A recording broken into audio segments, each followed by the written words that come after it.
probabilmente chiudiamo a brevissimo.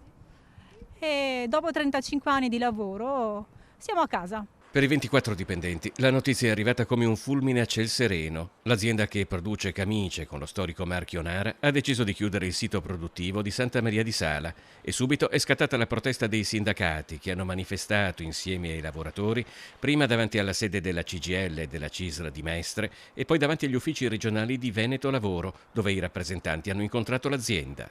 E noi avevamo da subito evidenziato che secondo il nostro punto di vista l'azienda aveva intenzione di uscire da Santa Maria di Sala. Loro ci avevano sempre confortato dicendoci che invece questo non era e purtroppo invece oggi siamo di fronte a una chiusura che lascia a casa 20 persone più altre 3. Abbiamo fatto molte proposte per provare a trovare delle soluzioni che potevano essere anche un lavoro a distanza, insomma oggi si fanno accordi del genere. Abbiamo chiesto quali erano le condizioni poi di eventuali proposte su altre sedi, quindi speravamo insomma che oggi l'azienda venisse con qualcosa di più concreto. Con la mediazione della Regione l'azienda ha proposto di incontrare individualmente i dipendenti nei prossimi giorni per discutere le prospettive future, compreso un possibile trasferimento in altre sedi come Milano.